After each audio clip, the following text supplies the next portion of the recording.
You know, some battles just change the course of a war, but then there are others that define the very soul of a nation. So today, we're going to dive into one of medieval history's greatest underdog stories, a desperate, outnumbered kingdom fighting for its life, and the absolutely impossible victory that would forge its future. So on one side, you've got the tiny kingdom of Portugal. I mean, they're backed into a corner, and their very existence is hanging by a thread. And on the other side, the massive, powerful kingdom of Castella, looking to just swallow its neighbor whole and unite the peninsula under its own flag. This wasn't just some border dispute.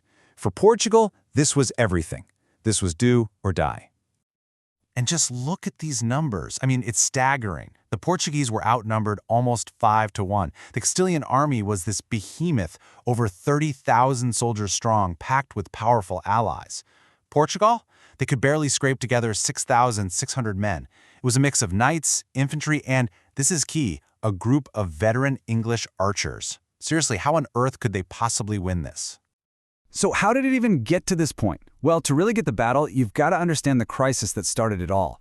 This wasn't just some random invasion. It was the explosive climax of a royal succession mess that threatened to literally wipe Portugal right off the map.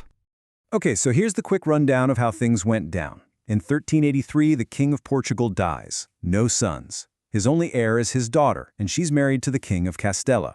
Now, for the Portuguese people, that basically means game over for their kingdom. They're going to get absorbed. So they revolt and they choose their own king, João of Avis. Well, the Castilian king isn't having any of that. He believes the throne is his, and in June 1385, he launches a full-scale invasion to take it. And so everything, I mean everything, is about to come down to one single massive fight. All right, so the invasion is on. Two armies are marching towards a collision course, but for the Portuguese, the challenge wasn't just the enemy right in front of them. Believe it or not, a lot of their own nobles were actually divided on who to support. Let's take a look at who's who on the battlefield. You've got Portugal, led by the absolute strategic genius Nuno Álvares Pereira. His army is small, but they're fighting for their homes, and crucially, they've got those English longbowmen. Then there's Castilla, led by its king with overwhelming numbers and, a key weapon, elite French heavy cavalry. And get this, for a bit of family drama, many Portuguese nobles, including Nuno Álvares Pereira's own brothers, had sided with Castella. He was literally facing his own family on the battlefield. So, you're the Portuguese commander. You're outnumbered 5-1. What do? Well, most of his council said, let's fall back. This is suicide. But Nuno Álvares Pereira? He was having none of it. His resolve was just absolute. He understood that running wasn't an option. The only path to survival was a direct, decisive victory, right here, right now. This was for all the marbles. Now, Pereira knew he couldn't win a straight-up fight. So, if you can't win their game, you make them play yours. He decided to turn the very ground they stood on into his greatest weapon, setting a brilliant trap that would completely neutralize Castella's biggest advantage. And his ace in the hole, it was this thing called Covas de Lobo, literally wolf pits. This was an old-school tactic, almost lost to time, that he brought back for this one perfect moment. It's a whole network of deep pits and trenches, all camouflaged with branches and dirt, dug right where the enemy was most likely to attack. They were designed for one purpose, to completely wreck that famous, unstoppable charge of the French heavy cavalry. Okay, so Pereira's master plan had 4 key parts. It's really brilliant when you break it down.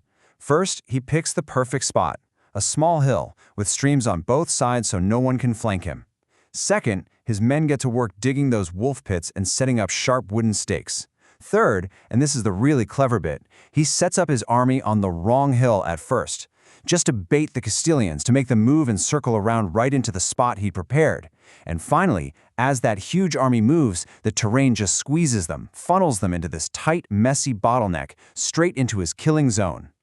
And so the stage is set. It's late afternoon, August 14th, 1385. The sun is starting to dip.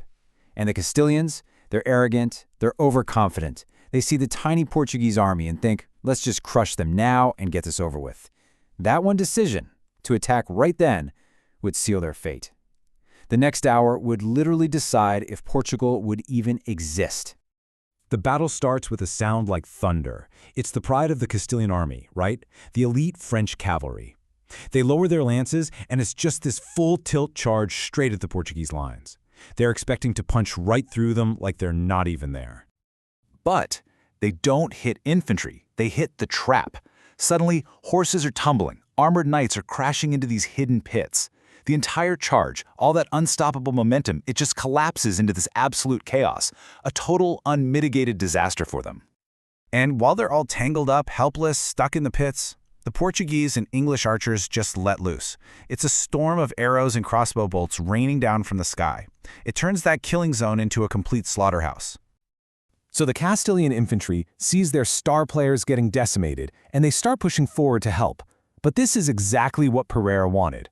They get funneled between the streams, just like the plan said, and their biggest advantage, their massive numbers, becomes their biggest weakness. They're just a huge, disorganized, and panicked crowd now. So think about it. You're squeezed in, you can't move, your best troops are being destroyed right in front of you. Pure panic sets in. And just like that, it's over. The lines shatter. What started as an attack turns into a full-blown rout. They're dropping their weapons and just running for their lives. Incredible, right? The whole thing was basically over in an hour. But the shockwaves from that 1 hour, oh, they would last for centuries. This wasn't just a military victory. This was the moment modern Portugal was truly born. And one of the biggest aftershocks was actually diplomatic. That number you see, 639, that's how many years the Anglo-Portuguese alliance has been going strong. It was solidified right here, by this victory, with the Treaty of Windsor the next year. It's literally the oldest active alliance in the entire world. Pretty incredible. But the legacy of Aljubarrota goes way beyond just winning one battle. It put the new Avis dynasty firmly on the throne and guaranteed Portuguese independence for good.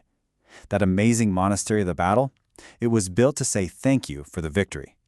But maybe most importantly, by making the kingdom secure, it set the stage for Portugal's next great chapter, the Age of Discoveries. And of course, what's a great national victory without a few legends, right? The most famous one is about this woman, Bredet Stalemaida, the town baker.